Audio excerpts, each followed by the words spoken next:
It's about 4 years. About 4 years we've been hosting from Anglo. Yeah.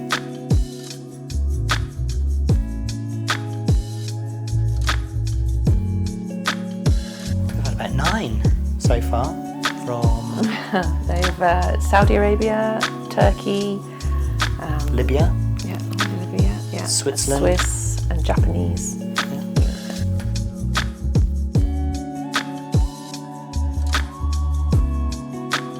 I think first of all we bring them in, we get their bags into their room, we just do a little orientation around the house, where they can find things, where the kitchen is, where the bathroom is, and if they have any particular needs at that point. And then I think what we do is we sit down, we just go through some of the rules. There are a few rules in everyone's house, like taking your shoes off at the front door.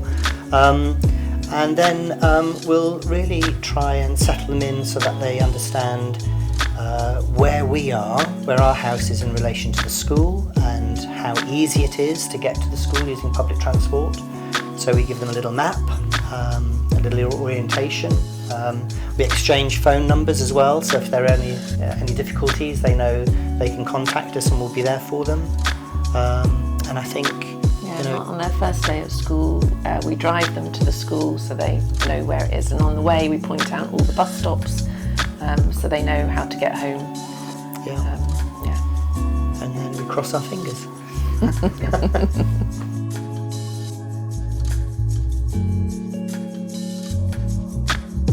Well, we have the space, our children are grown up, so it's nice to not have an empty house. But gives us an income for our holidays. And it's really interesting learning about different cultures.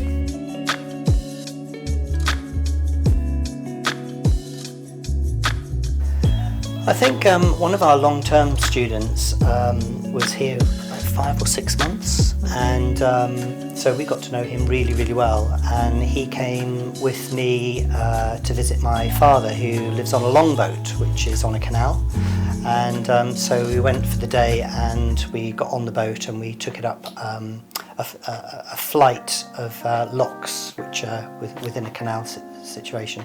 And we spent the whole day just having fun on the side of the locks, and that was particularly memorable for me because it was something so different to anything that student had experienced before, and he was absolutely blown away by the British countryside, the fact that we had canals that were still working today, and that he was able to, we had a little bit of a competition on who could open the most locks, and I think for me that was extremely memorable. And he took loads of photos and videos, and was, as we were walking down the canal path, he was sending them to his home, saying, "Look where I am now, and look what I'm doing now." And that for me was really rewarding. And then he slept all the way home, so he'd obviously worked hard that day. Yeah.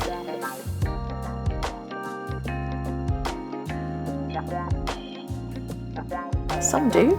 Yeah, some do. We have friends on Facebook and Instagram, so we get to see what they're doing and they get to see what we're doing.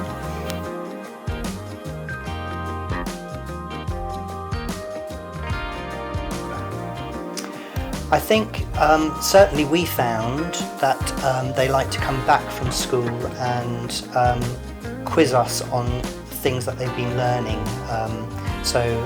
Quite often about the vocabulary and perhaps the double meanings that some words might have. What's the difference between this and that? And you think, well, actually there's not much difference. Yeah. We say it in all sorts, like begin and start. We say it in both situations. That sort of thing. So it's a nice opportunity for them to practice what they've been learning and put it within a context which is outside of a classroom situation and more in everyday life situations. And so I think that that's been something we've worked hard with our students on.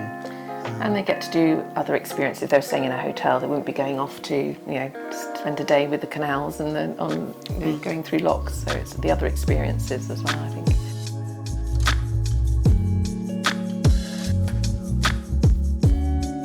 Well, I'm the cook. That's been a reward for me. So sometimes, one of our students ate no vegetables except potatoes and onions. the challenges is just making sure that when the students come, they feel that they can, take part in our lives when we're having British food as opposed to food that they're perhaps more used to in their own home countries. So that's been a bit of a challenge sometimes, but not always. And some of the joys has been just having a good laugh with our students, and we've had a few laughs, haven't we?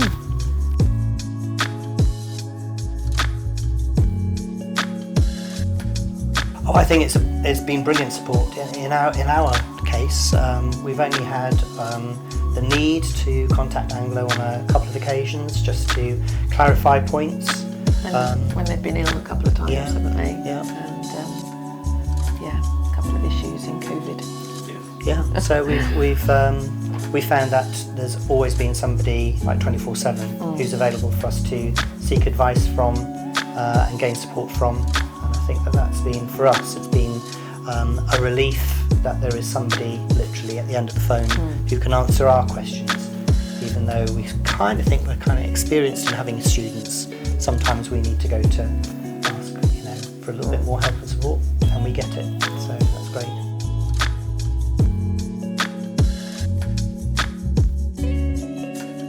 Yes. Yeah, definitely. Definitely. Yeah, Yes. you can't go wrong, really. Yeah. Yeah.